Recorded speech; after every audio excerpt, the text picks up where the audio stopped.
Always Amore, a film executive produced by Jada De Laurentiis, which stars Autumn Reeser, Tyler Hines, and Patty McCormick. Woo! This movie, I see why Jada said it was special. This movie felt like a hug.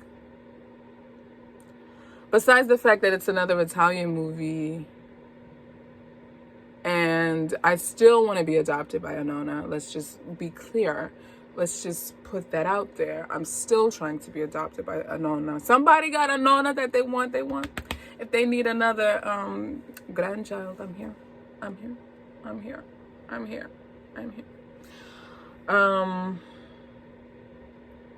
It was hard watching this movie after seeing Just One Kiss the day before. But this movie, like, where Just One Kiss was like New Year's Eve meets 4th of July meets Christmas, it was just like, whoa. I felt like Always Amore was very chill, very mellow, very low-key. This movie was stunning aesthetically. That house that they had Autumn Reese's character in, Miss Campisi, Elizabeth. We were off of it was like a small island off the coast of Washington, I think, was our setting for Always Amore. And our premise is that her husband has died. Elizabeth's husband has died. And one of the investors decides to bring in like a restaurant consultant to help bring and breathe life back into the restaurant. And our restaurant consultant, his name is Ben. We are first introduced to him in Hong Kong. I'm like, well, okay then, Hallmark. And he's one who travels a lot. He doesn't have a place called home. Very closed book. Or if anything, you just maybe see a copyright page, maybe a title page. I don't think you can see a table of contents. I don't think so. Not even a prologue. I appreciated Autumn and Tyler in this movie. While I don't think they meshed well romantically for me, I loved them in this movie. Like, I really did. I loved them in this movie. I loved Autumn being that mother. I loved her relationship with her daughter, Sophia. I loved Ben being, like, you can tell he's a caring individual, but he's just been hurt. Like, there's still a lot behind those eyes with Ben. And Ben seemed to have taken a back seat in this movie. For me, this movie was definitely Elizabeth forward and Campisi forward and Anthony forward and Nonna forward. I love the emphasis on family. Golly, that ending scene. Golly. Whoa. Sir.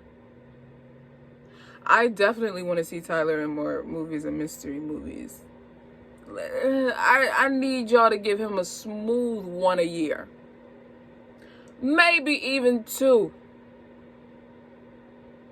But definitely a smooth one a year. He gotta be on the roster now for movies and mysteries. He has to be. 'Cause what he was able to emote in that scene where him and Elizabeth, where Ben and Elizabeth were reconnecting at the fountain with the ukulele, with the song. Shit! Dang. Dang. Dang.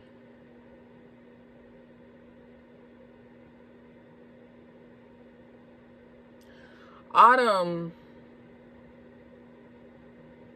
I really enjoyed her. I already said that, but the part that did it for me was when she took her ring off. That whole scene, I felt that. While I don't have experience personally, I felt that. That was a moment. And I'm grateful they had that as a moment. I'm grateful they had that as a moment. I liked that it wasn't predictable either, in the sense that, so the investor's deadline was moved up. The restaurant was going to get sold. I was like, oh, I thought Ben was going to revive the restaurant. I thought they were going to have time. They enter the competition. I'm thinking, okay, so they're going to win the competition. They don't win the competition. I'm like, oh, okay. Keep making me see what's finna happen. Oh, can we just talk about everybody's wardrobe in that, final restaurant scene? Autumn's dress, Jenny's dress, Tyler's jacket. I said, y'all better be out here stunting on them people. Styling and profiling. Wow.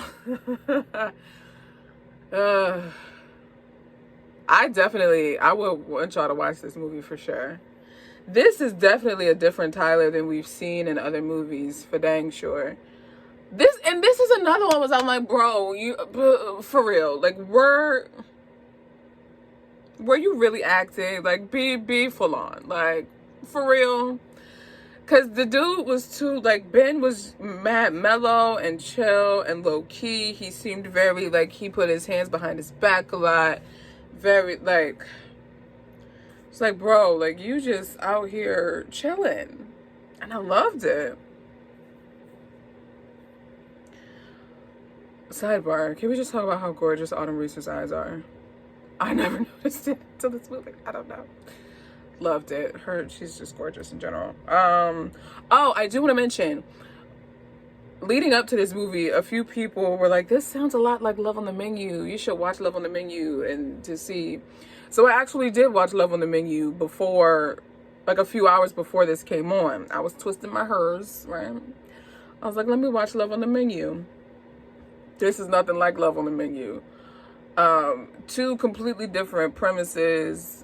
While it was similar with the rest of, I think the only thing that was similar was restaurant and spouses passing away. Other than that, these are two completely different movies. Completely different movies to me. It's apple and kiwis. We got bananas and grapefruits. They're two totally different movies. Hallmark movies are messy. Just keep doing what you're doing. Keep doing what you're doing. Thank you. I really I'm probably gonna say this after every Hallmark movie is a mystery movie, but killing it. And they released the May movies. So we got two in May. One seems depressing as all get out, starring Amy Teagarden. It's about a cardiologist whose patient dies and her forging a relationship with the mother of the patient. I'm like, oh, crap. And then one that seems a little bit quirky, starring, I think it's Tori DeVito and Niall Mater, called Rip in Time, where Niall Mater plays someone from the 18th century. His name is Rip Van Winkle Jr., and he's trying to convince Tori's character that he's from the 18th century. So that one seems mad quirky, more mysterious than dramatic. But oh, and two, I'm sorry, I'm cutting my own self off. Back to Always Amore though. There were a couple of chuckle moments. Even though it had a more dramatic premise, there was still some chuckle moments in there. My favorite scene was when Ben was first introduced to the team, and I forget the young lady's name, but she tried to whisper something to another coworker. And Ben was just like, I can hear you. And he said it, like, even he said it with a, like a strange song. He was just like, I can hear you. That cracked me up to no end. I love that moment. Wow, I'm loving Hallmark movies and mysteries. I'm so excited for our next one, which is The Curious Caterer, or just Curious Caterer Dying for Chocolate, with Miss Nikki DeLoach and Sir Andrew of Walker. I'm excited for that one. So you guys let me know in the comments what y'all feel about this movie. Did you guys connect to it? Did it resonate with you? Do you have a personal, do you have personal experience with this movie?